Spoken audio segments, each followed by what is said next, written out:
Rajasthan Royals coach Rahul Dravid గాయపడ్డ విషయం తెలిసిందే.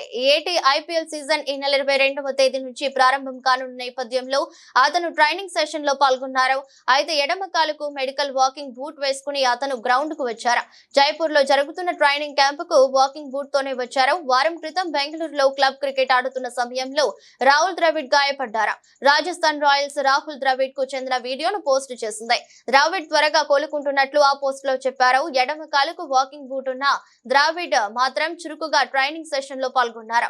ఆ జట్టు క్రికెటర్లతో హ్యాండ్ షేక్ చేశారు.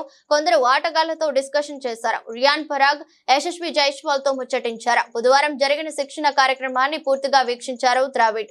సోషల్ మీడియా యూజర్లు ద్రావిడ్ కామెంట్మెంట్ పై మెచ్చుకున్నారు. టీమిండియా మాజీ క్రికెటర్ హెడ్ కోచ్ ద్రావిడ్ ఫిబ్రవరి 22వ తేదీన జరిగిన కేఎస్సీఏ గ్రూప్ 1 విజిన్ లీగ్ మ్యాచ్ లో ఆడారు. ఆ మ్యాచ్ లో అతని కుమారుడు అన్వయ్ తో కలిసి అతను ఫీల్డ్ లోకి దిగాడు. విజయ్ క్రికెట్ క్లబ్ తరపున అతను 50 ఓవర్ల మ్యాచ్ ఆడాడు. ఆ మ్యాచ్ లో ద్రావిడ్ 6వ స్థానంలో బ్యాటింగ్ చేశాడు. 8 బంతుల్లో 10 రన్స్ చేశారు. ద్రావిడ్, అన్వయ్ 5వ వికెట్ కు 17 రన్స్ జోడించారు. ఆ తర్వాత మరోసారి 2వ మ్యాచ్ ఆడుతున్న సమయంలో ద్రావిడ్ గాయపడ్డారు. కుమారుడు అన్వయ్ తో కలిసి క్రీజ్ లో ఉన్నప్పుడే ద్రావిడ్ కాలికి గాయమైంది.